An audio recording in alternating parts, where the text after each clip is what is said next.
is over. 24 years in the making.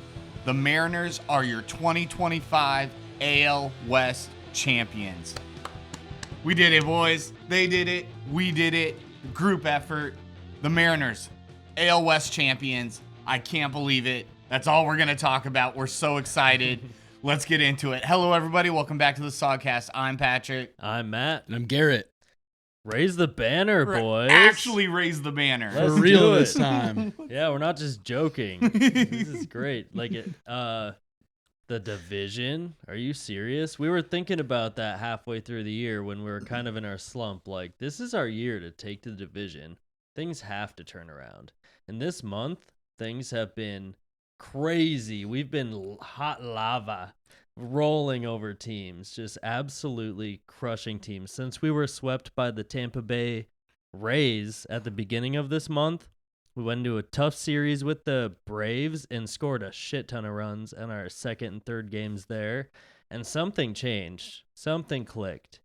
We traded for the right guys. The team chemistry came together. Everything's been excellent. Every single part of our game, firing on all cylinders. I don't even have the words to convey just like it.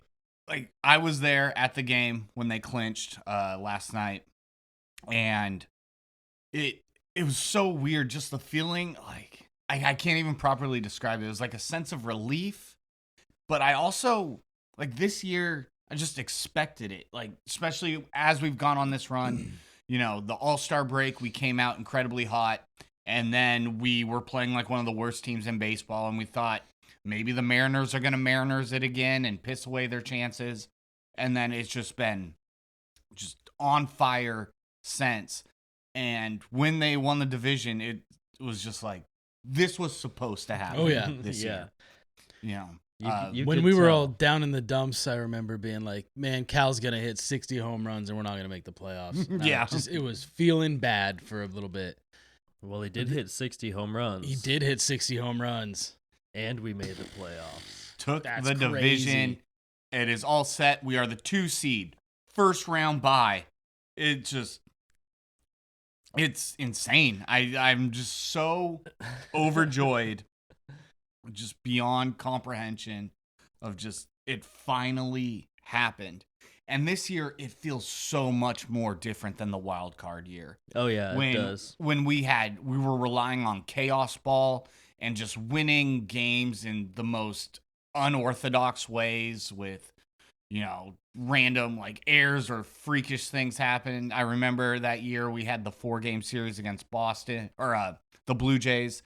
And weird stuff kept happening. The Blue Jays, like, there was the play that the ball shot through Vladimir Guerrero's glove.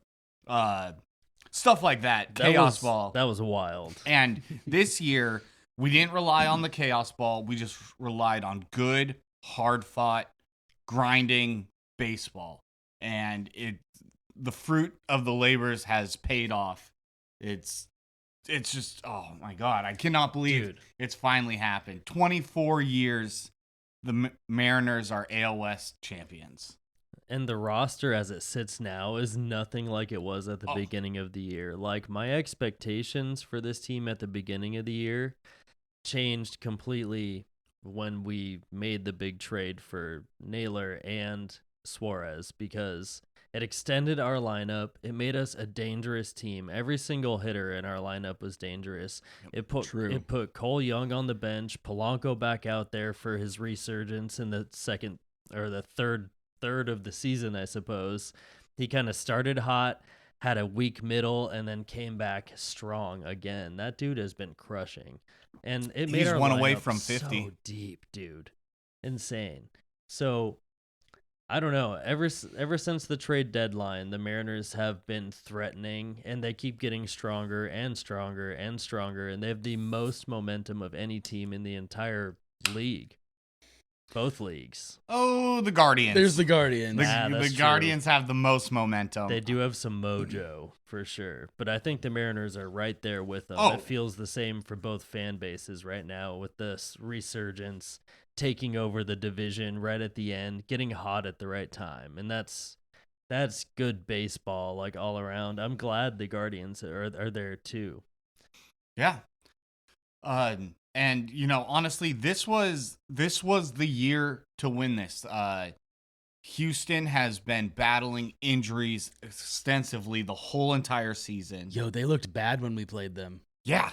It was crazy to see. We went into Houston, swept them in 3 games, and they played not good baseball. You don't see that a lot. Well, No. they have a morale problem right now. Yeah, I mean, we've seen some stuff recently. Yeah, the Framber Valdez purposely hitting his own catcher.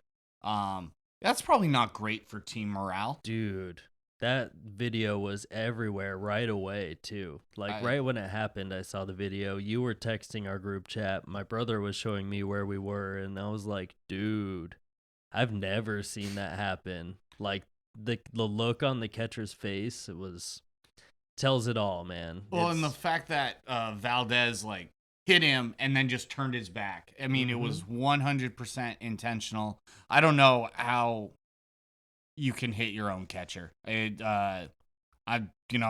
couldn't have happened to a nicer team, right? It's just weird. Like, they're imploding from the inside a little bit. You can That's tell. what imploding means. Yeah, and from the inside. Yeah, you're right. But the Astros have been battling injuries all year. They're clearly having some issues going on in their clubhouse. And then, Texas and just didn't have it this year. They honestly were pushing till the end, and then they fell off. And The A's have been better, though. yeah. Dude, go A's. Yeah. Texas was threatening. I thought they'd win our division. But yeah, they definitely fell off. They're not as cohesive as they seemed at the beginning of the year. But I like that the A's were better. They helped beat Houston recently and helped Houston drop out of the race completely. They're fighting for that third wild card now. So they might not even make the playoffs. They're 1 game out. There is a chance with the final 3 games of the season, which is so funny too, because Houston, Detroit, they're all panicking on the outside looking in, and we're just like, these last 3 games don't even matter. Weird? They're just for fun. We're on crazy? the other side of the fence this time where the grass is greener. It's much greener on this side. We're in the VIP booth. Like, we made it. We got 3 more games against the LA Dodgers that mean absolutely nothing. It means nothing for both teams. That's Yeah. crazy. That's so weird. Dodgers clinched their division on Thursday. So, yeah, just go out there and have fun. I don't know what that means. Like, I'm going to be listening to the game on the radio, and I'm not going to be like, come on, guys, let's buckle down. Why? Who cares? It doesn't matter. That means dudes from both teams are just going to be hanging out in Seattle and waiting, resting, hanging out, going to dinner, and getting ready for the playoffs. It's going to be sick. Let's go find them downtown. Although, funny enough, yeah, Cal still probably will not get any rest. Which, I don't think he wants rest. That is not in his vocabulary. He wants to hit more dingers. He's pushing the all-time American League record. He's now tied for the AL record, and it's him, or in the top 5 AL home runs ever, and he's tied with a bunch of Yankees. It's all Yankees, and now 1 Seattle Mariner, and he wants to hit 3 more. Absolutely. He does. Yep. It's Aaron Judge, it's Roger Maris, it's Babe Ruth, and it's Cal Raleigh. That's right. That is nutty. Yeah, it's very nutty. 60 even kind of seals the deal for this MVP for me. I mean, you can look at WAR all you want and be like, oh, he has 9 WAR and he has 6.9 WAR. But Cal Raleigh does way more on the field than Aaron Judge does. He did play center field for a while, right? I think he is a little bit, but mostly a DH. How is a switch hitting catcher? He's beat Johnny Bench for most home runs in a season. Yes. By a catcher. He's passed Mickey Mantle for most home runs by a switch hitter in a season. And now he's tied Babe Ruth for home runs in a single season. He has and the most threatening home for runs more. in the Mariners' history. If he passes Judge, he'll obviously win. There's 3 games left, and he has to hit 3 dingers and to pass Judge, and that would just seal the deal. But like, I don't know what argument is there against Cal Raleigh being the MVP? Oh, I have a perfect argument. It's called East Coast bias. Oh, and it screws heard up of that. it screws up the Mariners all the time. It's notoriously affected Seattle. Then none of them are staying up till 1:00 in the morning to watch Cal catch. They are seeing highlights. So they see his home runs and they see his batting average, which is like 250, where Aaron Judge is batting like 310. And it is kind of funny how all these baseball media guys, all I hear is, oh, batting average doesn't matter anymore. It's an old stat. It doesn't tell the whole story. He's hitting 247, by the way. Yeah, and all of a sudden Judge is batting like 310, and I guess batting average does matter. But you know what also matters to me? RBIs, because that's scoring runs for your team. And How about 125 for Cal Raleigh? And Aaron Judge has 109. So, and Aaron Judge has played at least 55 games this season as a DH. So, are we just saying that what is the MVP a batting average award? Now, I don't want to undersell. Don't get me wrong. I don't want to undersell what Aaron Judge is doing this year. He is having one of the craziest offensive seasons since Barry Bonds. And he's doing it clean. He's doing it the right way. Either way, someone's going to get screwed. Someone has to come in second. And it's unfortunate because they're both putting together the greatest seasons. That's a very good point, actually. The list of names that I just read off that Cal Raleigh has passed this season is a historic milestone season. Like, regardless of the extra power numbers for Judge, he's not playing in the field. Cal Raleigh's only negative stat is a -1 blocking stat because some pitchers are wild sometimes. But he has 0 passed balls, which means none of those wild pitches were his fault, but he can't block them as well as some other catchers. A -1, which is neutral. And that's the only weakness you can see in his entire game. He's a catcher, steals 14 bags, hits 60 dingers. That's an argument that I've heard. I would say that's the biggest thing against him. Anyone who wants to argue for Judge's case is going to say, yeah, he has this one negative stat. They just looked at every stat you could look at and found the one negative one, and they're like, aha! Got him. There's no way he can be MVP. Cal plays the game from 3 sides of the plate. Ooh. What can you say about Aaron Judge? Ooh, I like that. That's good. Yeah. That's a good one. And honestly, though, Garrett, you raise an excellent point. Someone is going to get screwed, whether it's Judge or Cal. I would not be surprised if they almost like cave and do like a co-MVP situation. Yeah, I wouldn't really be shocked. Because the closest it's been something like this is between Mike Trout and Miguel Cabrera, when Mike Trout had one of the craziest like overall encompassing seasons, but Miguel Cabrera won the Triple Crown that year, leading with average, home runs, and RBIs. And that was a real tough one for the voters. I believe that went to Cabrera for winning the Triple Crown. Yep. And it's kind of what we're dealing with right now. I mean, Judge and Cal are having such insane seasons. You could flip a coin and pick one of them, and it would still be justified in my mind. You'll revisit it in 10 years and be like, still just kind of like you could vote either way. You could. And in the event that they do kind of call it a tie and do a co-award, how do you guys feel about that? Yeah. Just give it to Cal at that point. Sure. It's for real. I It's wouldn't a even be historic that upset. milestone season. Like, It give is. it to him. I think he deserves it. Home run However, derby too. The baseball card would look cool with Cal and Aaron Judge on it together. That's the true. T-shirts would go hard. The posters would go hard. It would be epic. I mean, the Mariners fan base kind of hates the Yankees, but like if there was Everyone some kind respects of bridge, Aaron Judge. No one. there was some kind of bridge between Cal Raleigh and Aaron Judge. They are the Mickey Mantle and Babe Ruth of our time, man. They are those guys right now. So, yeah, do it. I mean, do a co-award, but just give it to Cal.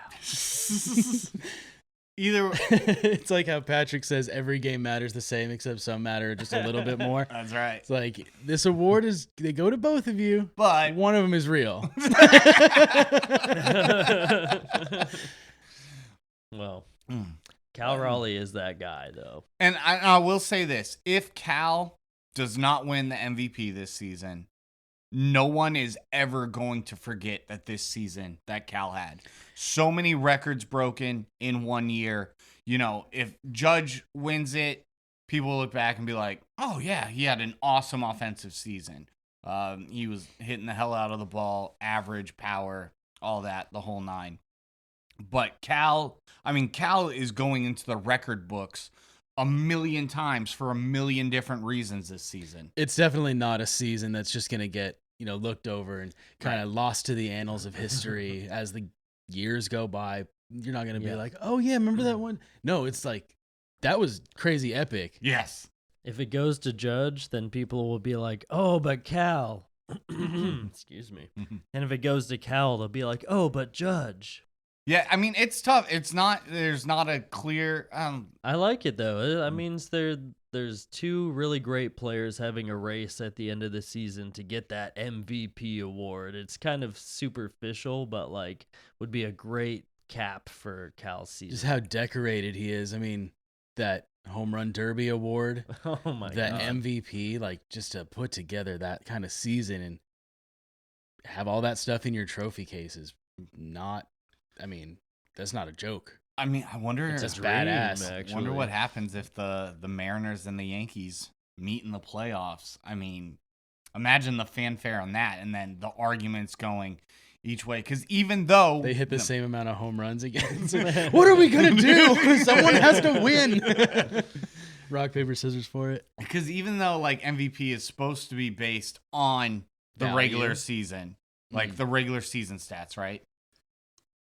I think, it's gonna tie into if they play each other in the playoffs and how that series goes and who overperforms, who moves on.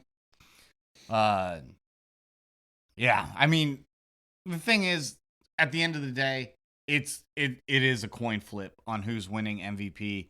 You can say both players deserve it, and you're not wrong. We have the bias for watching Seattle, watching Cal every single day. I just think what he's doing is incredibly special, but he has to overcome the East Coast bias. So we'll see. But going into the playoffs, we should hopefully have a healthy Brian Wu. He was supposed to get the start on Thursday. Today, they rested him. I mean, they probably would anyways, because he's dealing with his pectoral issue. But yeah, I mean, give him a little extra rest. Have him ready for the playoffs. Our pitching rotation is looking solid. We're all healthy going in. It's the important stuff. Man, I heard a lot of people being like, do we even really want the bye? We're playing so hot. Why would you... Dude, they need rest. Everyone can use the rest. You need Brian Wu to be 100%. That's super crucial to what this team does. He was the only Yes, we pitcher. want the bye. I didn't want to hear any of that argument. Shut up. Yeah, of course. He's the only pitcher in our rotation that's made all of his starts this year, too. He's been putting himself out there and going deep into games. He had a crazy streak of 6 innings pitched.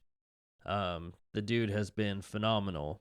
He's an ace. And I was kind of expecting a little something here or there this season because he's had injuries in the past, but he's been awesome. And a little pectoral tightness, we'll take it, man. Skip one start. You don't need to start every single start. Take the last one off. Let Hancock go out there, handle the fucking Rockies. You don't need Brian Wu out there against the worst team in history. 43 wins. Ugh. So... That's we ugly. have swept the Colorado Rockies after sweeping the Houston Astros. That Astros series was awesome, dude. Astros. We crushed in Houston. We crushed their spirit a little bit more than it was. I mean, we hit the shit out of the ball in their little Bandbox Ballpark. Oh, actually, that reminds me. One quick last thing, going back to the little topic. Aaron Judge plays on a field that has the dimensions of a high school stadium. So, Yep. good for you. But yeah, the Mariners, I don't even know what to do with the last 3 games. Everyone have fun. We're gonna see. I was expecting the hangover lineup today Me on too. Thursday That was after weird. clinching. I was surprised that there wasn't, but I guess they wanted to officially lock up the 2 seed and get the bye, which Yeah. they did with tonight's win. Keep it rolling until you can take everything you can until you can rest. Yeah, they put Rivas in for J.P. Crawford at Good. shortstop after a little while, and they were like, all right, buys clinched. I mean, Yeah. get these guys off the field. Put in Rivas. Rivas is good, though. I'm not, no shade to him. He is good. Rivas is awesome, and he's a guy that I do not understand why he doesn't get the playing time that he deserves. Yo. He was up at the beginning of the year. His on-base percentage was through the roof. He was playing good ball. We sent him to Tacoma for the majority of the season, and when he was in Tacoma, Rivas hitting the ball, high average, high on-base percentage, doing it, and then we call him back up, and what do you know? He just keeps doing the exact same thing, getting on base, being pesky.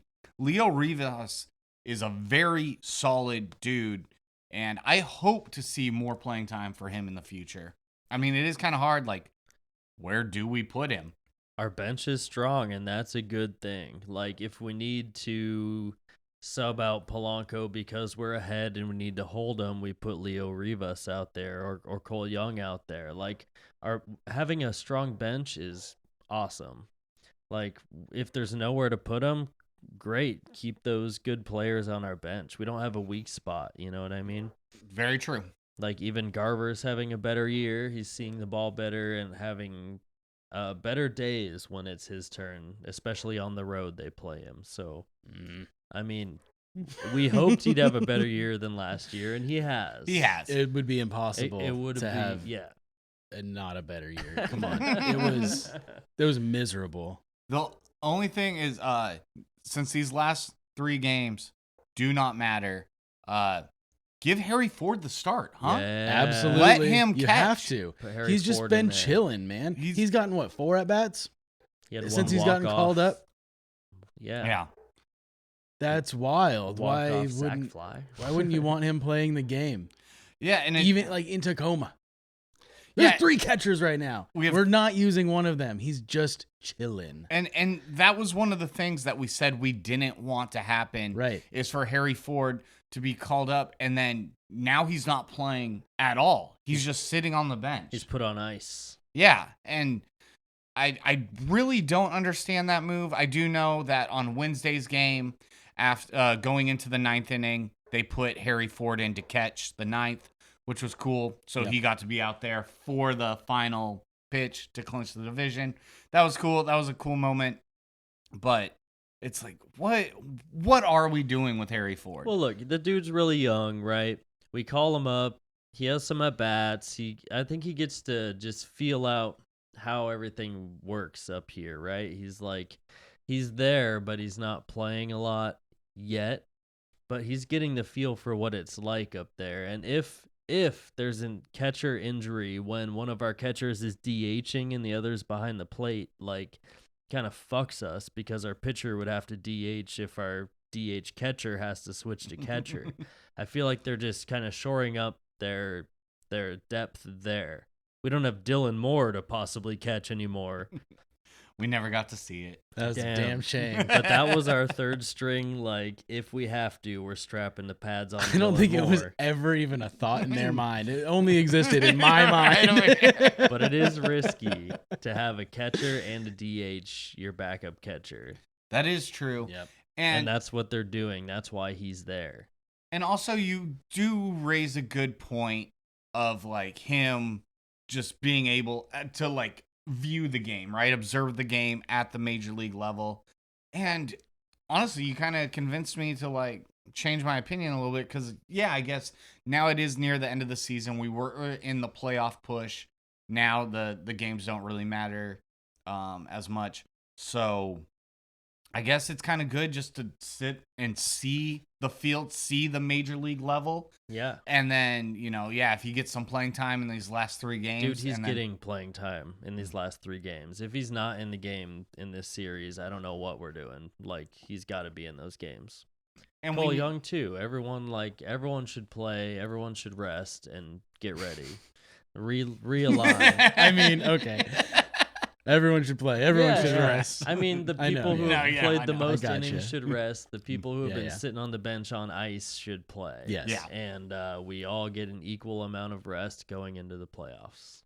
Yeah, I think have Harry catch, and obviously Cal, since he is still chasing home run records, just have him DH. He let him rest his knee. I don't want to see Cal catch a single inning the last 3 games. You know he's gonna, though. Probably. He can't help it. He's strapping on the pads. He doesn't need to. He doesn't need to. He just wants to. It's true.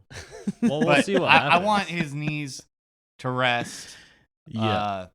Give Ford some time. Garver some time.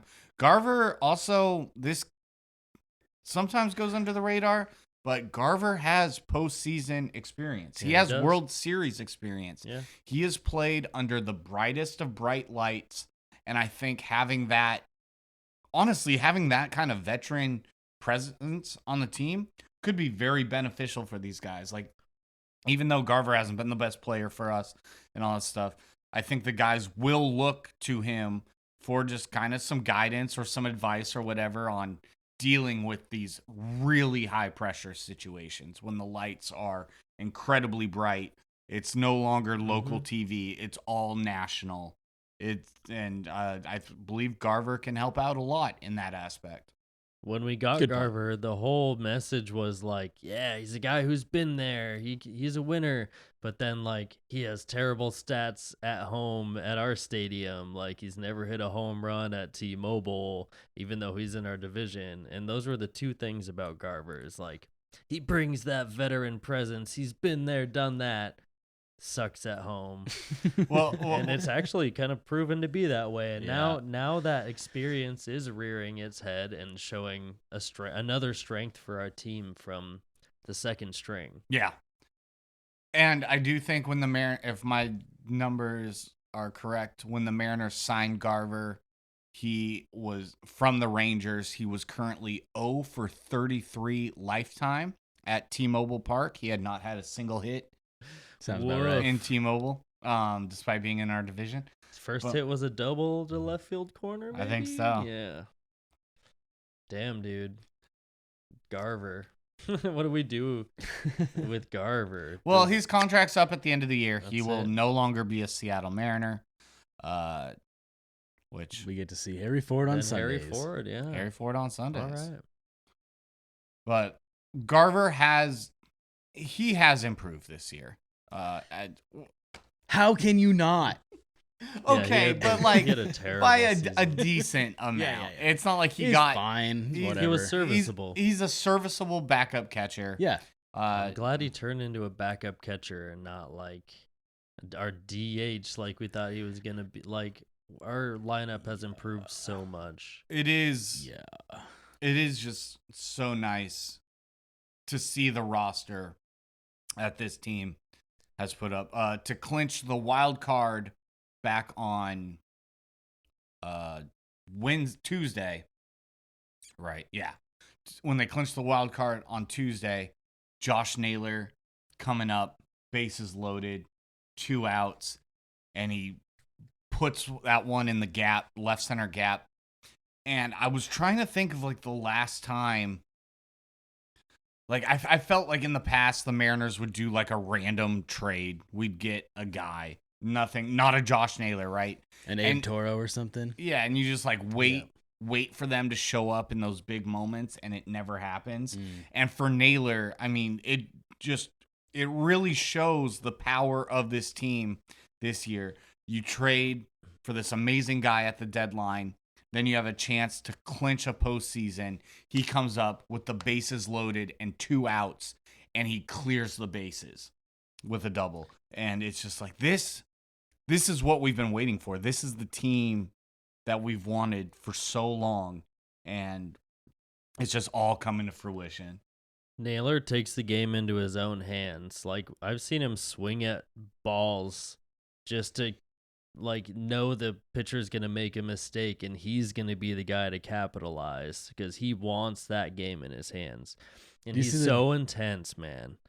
Did you see the John Boy breakdown recently of like Josh Naylor wants to swing at every pitch because he doesn't want to walk? And he swung at like 6 balls in a row. These I've seen pitches him are this. not good pitches, and he's like, I'm gonna foul off non-competitive every single one of them. Yep, just give me the mistake. I'm just gonna flick these over there until we get one. What's funny is like we've done that in like backyard wiffle ball. This is right, wiffle like ball we stuff. don't want to walk. Good fight. Yeah, so it's like I want the mistake pitch, and that is us in backyard wiffle ball. Naylor is doing that with major league pitching. He's like, oh, give me a better one. Nope, I don't like that. Throw me something in the zone. Yeah, just fouling him off like he's so professional. He's like taunting the pitchers that way. It's insane. That dude's important. You got to give that guy whatever he wants. The way he handled that pitch, dude.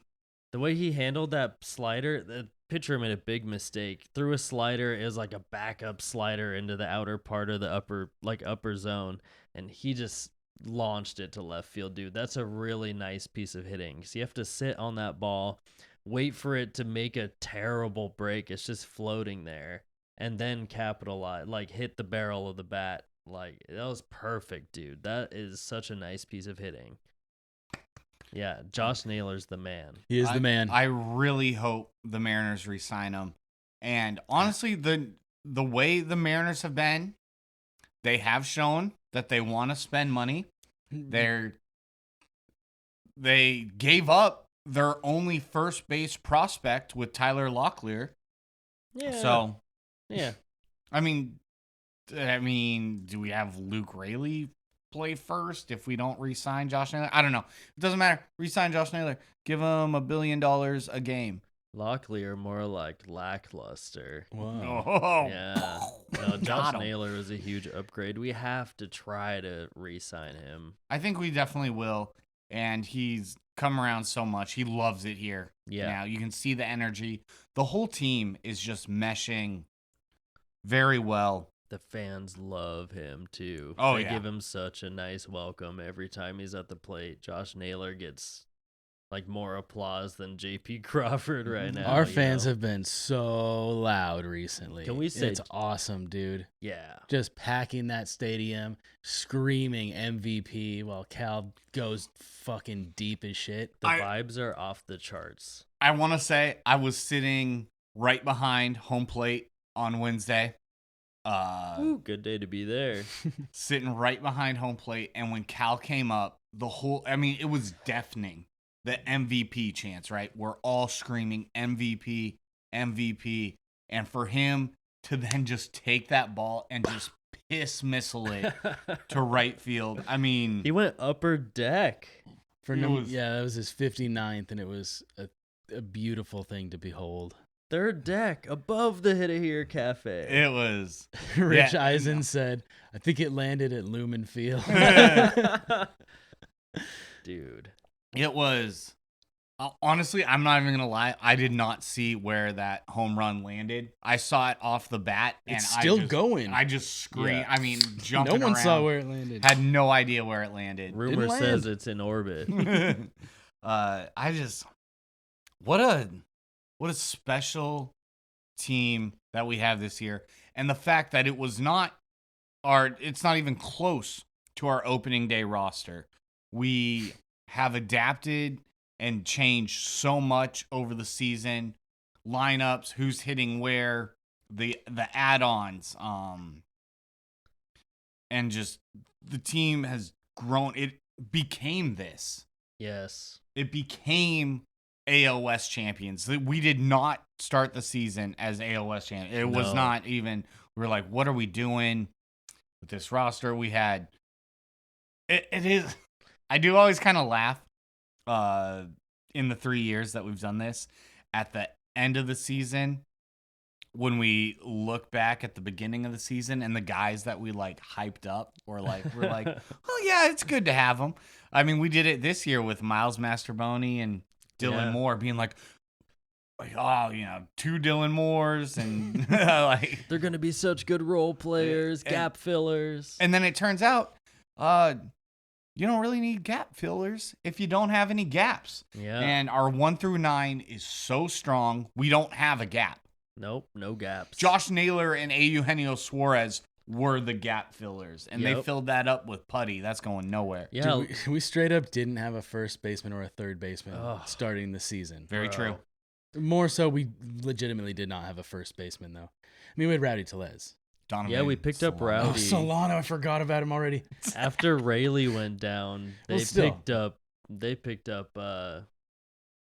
Rowdy? We just say, yeah, Rowdy Tellez. He was here for a minute. And I'm glad he got some swings. It was cool to see Rowdy. But Sure. yeah, this team has evolved multiple times this year, gone through iterations until they found the right chemistry, the right people in the right We places. brought Polanco back to play The- third base.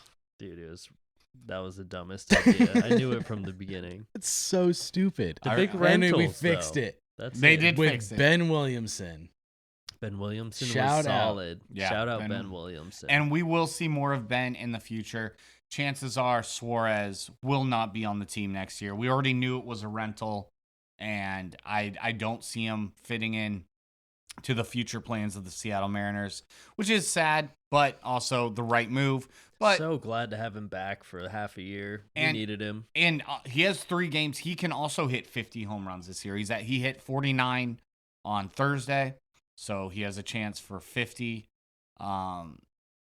And yeah, it can't be understated the vibes that Suarez brings. But probably won't be on the Mariners in the future, which is a bummer, but we'll cross that bridge when we get to it. We're looking on the up and up and the happiness. Well, J.P. Crawford hit a grand slam last week. He does that sometimes. He does Yeah. do that sometimes. It's kind of crazy. Best Mariner, Best J.P. Mariner. Crawford. Yeah, best Mariner for sure. Torque. Dude, we can't say enough about our pitching staff. Also, we talked about Brian Wu a little bit. Logan Gilbert is the man all the time. When Logan comes out, Walter comes out, it's game on, dude. That dude's splitter has upped his game so much. George Kirby has found it again. He's able to work his fastball in and off the plate, and he can work north, south, east, and west. He has 4 or 5 pitches he can throw. He's getting it dialed back in after coming off of an injury early in the season. That's like right. he's working it just like he did and taking more risks. Like I said last year, like he needs to pitch out of the zone purposely more. And he has. He can walk more he guys. really didn't want to. And like you get more weak contact and you get more ground balls, you get more strikeouts. You walk some guys. It's okay to walk a guy, George. And he's figured it out. He knows how to play with it now. Yeah. That slider diddling the outside corner. yeah.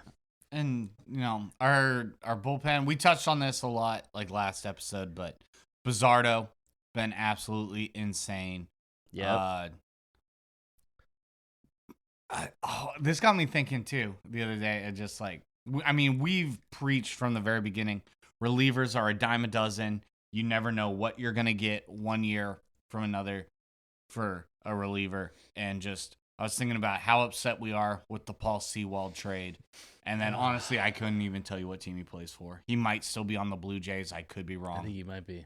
I have no idea. I don't know. We had, what was it, Casey Sadler, Yep. who had like that 23 game streak of like, what was it, not allowing a run or not allowing a base run or It was something. wild, yeah. And then he got injured. And we're like, oh, well, he's in Tacoma. He's rehabbing. He'll be back in no time. Haven't heard him since. Relievers. I don't think he's Eric playing. Swanson. I think he's done. Eric Swanson. Yeah. Like, and that's why you just should not get too attached to relievers, even if they're really good. There's no way to know when the wheels will fall off. It's a honestly rotating door, man. It's a definitely always rotating door. But we have a nice core of guys, Yes. which we have other guys come in and play a role here or there, like. But we have our core guys when we're ahead. they're gonna pitch these last innings. Bizardo, Spire, Yep. Brash. Yep. And of course, our boy Munoz. He's our main dude. He's got The 30 best. what, 36? I think it's at least 37. He has a ton of saves. That dude has been lights out. Brash has been lights out since he came back. He's given up a couple games here and there. But we have the in-between guys and we have the lockdown guys. You know what I mean? So Jimmy we Garcia. have everything we need. Oh, Jimmy. Just like going through, what are we doing? Gregory Yeah. Santos. Yep. I was Santos. like, you think we'll ever see him again? Who's the dude we got from the Astros with the hair? Oh God. What was his name? Stanek. Ryan Stanek. Ryan Stanek. Ryan Ryan Stanek. Stanek. Yeah. That's right. He Yeah. was getting lit up. Zach Pop. Man, just Zach Pop. yeah. Patrick, when you're right, you're right. Yeah, and just it's just relievers. So like Vargas is. He has come in clutch a couple of times this year. Vargas has nasty shit. He He's just doesn't come- have location, so it's kind of hit or miss whether Vargas is gonna get it done. And I Yeah, will say, he's been up and down, but there's one time he comes in to pitch 3 innings in relief and really helps us out on a day when someone got injured, I think. Yeah, we were Mhm. dealing with some starting pitcher injuries. Some tightness. That was somewhere. super clutch. Yeah, for sure. But yeah, he is, he's got his That's what I ups and mean about downs. having those in between guys where they're not leverage guys, but they can play a role when we need them. And like Vargas, yeah, definitely one of those guys that's down to go pitch whenever they want him to, Mhm. But he knows it's not going to be higher leverage roles unless it's extra innings, and he's one of the only guys left. But like, he'll play whatever role he needs to get some game time in. And I think he has really nasty shit. He just can't locate it very well. And yeah, what, Garrett? Nothing. I will say this: Munoz. Nasty shit. stop. Yeah, it's nasty. Yeah, it's super nasty. His movement is crazy. Munoz has 38 saves on the year. He's pitched 61 and a third innings, and he's only allowed 10 earned runs on the season. Nice. Munoz is the man. Woo. I know we have at least one person listening or watching that gets nervous every time Munoz comes out, and I'm like, you need to calm down, dude. I don't even see it. It's not even Nervous? comparable to like the Fernando Rodney Oh, yeah. experience when like it's okay, so he might walk a guy or whatever, but or two. but maybe a single, I don't know. The run doesn't come around to score, you're fine. Exactly. And 61 innings pitched, 61 and a third innings pitched for Munoz. He only has 26 walks for the entire season. Whoa, So that's nothing. it's not. I mean, when How you many strikeouts though? Like the walk to strikeout ratio. 83. Is insane. Yeah, 83 strikeouts. it's like So- a 4-to-1 ratio. So, yeah, Munoz. Munoz is nails. He's definitely. We'll see how long it will last because you never know. I mean, Edwin Diaz was the best closer in baseball, and then the overuse, and then the taxation on his arm. Going to I New do York. think we use Munoz much smarter Definitely. than we did Edwin Diaz. Throw that dude in agree. every single game. Yeah, Edwin Diaz, anytime it was close, didn't matter. Tie, we could be down one. They would throw him out there all the time. And you saw the toll it took on Edwin Diaz's arm. And we've also discussed throughout the season Munoz's own comments about how Dan Wilson uses him Yeah. and how he uses them in like the right situations. And Munoz is much more comfortable with his usage under Dan than he was with Scott. And that's coming from him directly. He loves his role. I think we've used him much smarter, and we have put him in occasionally in non-save A situations. couple of kind of bad decisions. Yeah, but when But- it's the best time to do it, like Dan does have a finger on the pulse that Yes. way. Scott And when did it's not. time, they're both on the same page. Like Munoz, I'm sure wants to go pitch in those games because he knows this is the time you need to use me. So this is where our lineup will be best next inning too. Like it lines up to get the win if you pitch me now and rely on the best part of our lineup to get it done. next half of the inning, you know, and extra innings especially, or like Yeah. even the ninth inning where it's like, yeah, I mean, put me in when we're tied so we can rely on us to get the walk-off type thing. And it happens occasionally, and Dan knows exactly when to do that. We have a more traditional lineup of pitchers into a closer role, which is what Yes. you wanted. You wanted I've someone wanted that forever. who's the guy. He's always the closer in every close situation, and occasionally when you need him in the highest of leverage situations. Yeah. So And there's fire when he walks out of the bullpen. Oh That's my so God. cool. pyrotechnics at the ballpark. Yeah, Yeah. I love it. And Scott, oh man, I'm getting PTSD from Scott's service. Remember when we put Robbie Ray in? I do. I was thinking. close I that game. was just having that exact same thought. That's cursed, dude. so That thought dumb. is You guys so remember ugly. Robbie Ray? yeah, Ugh. yeah. Remember Kendall Graveman? You remember Justin Turner? I wanted love JT. I wanted him back this year. Fuck. And JT, Cal's comments about JT helping him with his. Yeah, Justin Turner has played a significant role in helping Cal. And you know what's kind of interesting is we can't even talk about like playoff matchups or anything or what to expect because the Mariners are in the driver's seat, so we don't know who we're playing Yeah. and stuff. We're waiting for a couple teams to figure it out here, right? It's like the Red Sox, the Guardians, the Tigers, the Astros. They're all kind of battling for that last spot in the wild card. While the Yankees battle the Blue Jays for the East too, but they've both clinched a spot, so it's really just down to those other teams to figure out the last couple spots there in the shuffle.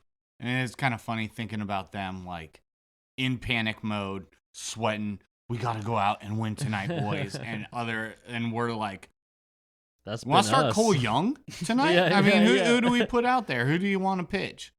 It's definitely a relief to think this way. It is. We're usually in the scramble.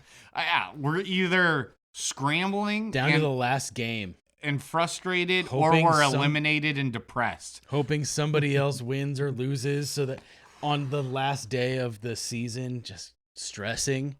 I'm so glad you brought that It's up. gone. That is one of the worst feelings. I'm so glad you brought that up, of relying on other teams to win or lose their games for you to have a chance.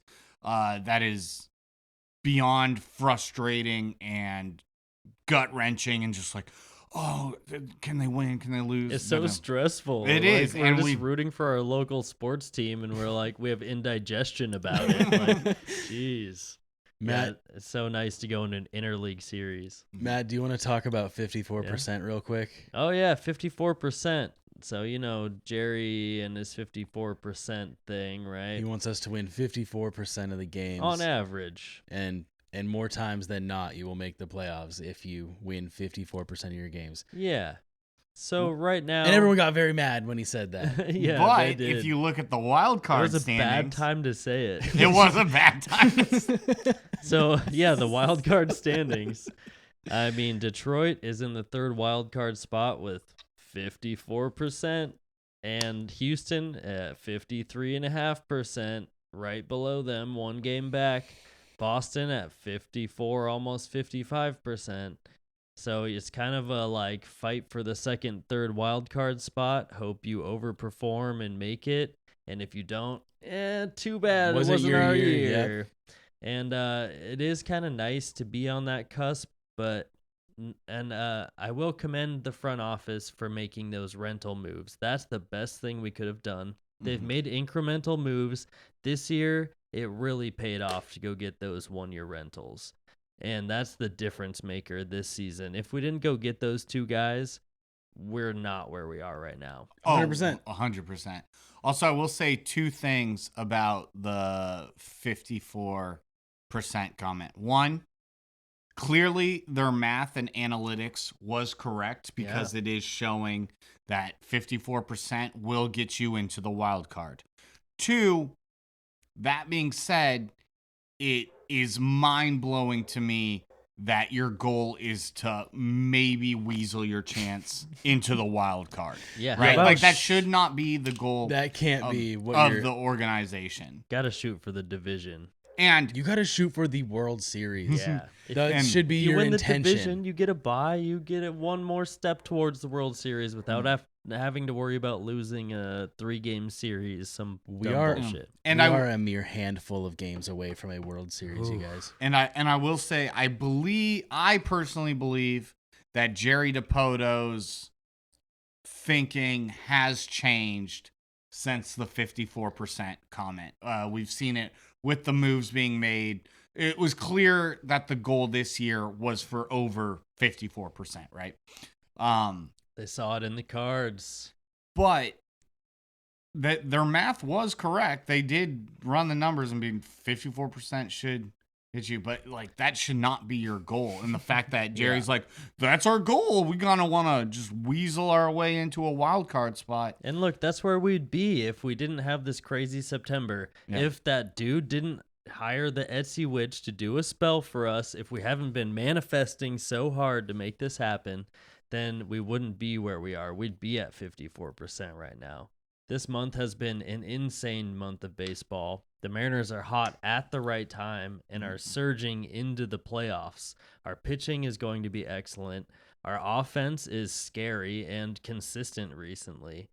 Our offensive prowess is almost tops. Like I don't know, the Phillies hit really well, the Yankees hit really well, but like the Mariners have a deeper lineup than the Yankees do. They have a deeper lineup than the Blue Jays do, I want to say. They're a pesky team, but like 1 through 9, the Mariners are the best lineup in baseball. I mean, we've They're got, up there. We've got some dudes. You could flip a 3-sided coin and get there. I don't think you can. Well, I'll try. Yeah. Well, as the season wraps up, we are fortunate enough that we get to do episodes into the postseason this year. We don't hit game 162 and we go, well, that was fun, y'all. We'll catch y'all next year. We get to do playoff episodes, and it will be interesting to really go in depth in our playoff matchups, because then we're not talking about a grand scheme. We're talking on a series by series basis. So during the playoffs, we can really break down the teams that we're playing and strategies, thoughts, all that stuff. Every pitch matters in the playoffs. Oh, yeah. And we'll cross that bridge when we get to it, but we're about a week out of that. So in that time, all of you guys enjoy the division. Enjoy the last 3 games as it's like backyard baseball out there, just kids having fun. Yeah, relax. You watch the Dodgers game, interleague series, doesn't matter for either team, having fun, getting ready for the playoff series. Everyone relax, have a beer, watch the game. Have fun, enjoy this historic season for so many reasons. With Cal, with Julio having one of the best second halves ever. Unreal. my God. Unreal. And Josh Naylor. I mean, we have so much to be excited about. Everyone, take a breath, relax the last week. We can all enjoy, and then we move on to the real crunch time, the postseason, where it all matters. In Seattle. Yes, I'll be there. I bought my tickets today, game 1 and 2. I will be there. So, beyond excited. What a weight lifted. For real. The elephant off the bat. Like, we did it. The Mariners did it. The city did it. Everyone together. The Mariners are 2025 AL West champions. Keep manifesting, besties. Thank you all so much for being a part of this. You guys can't, like, we're all so excited. I don't even know. Thank you guys for being a part of this and joining us on this journey where it's all paid off. And yeah, we will see you in October. Thank you guys all for listening. And as always, Go Mariners!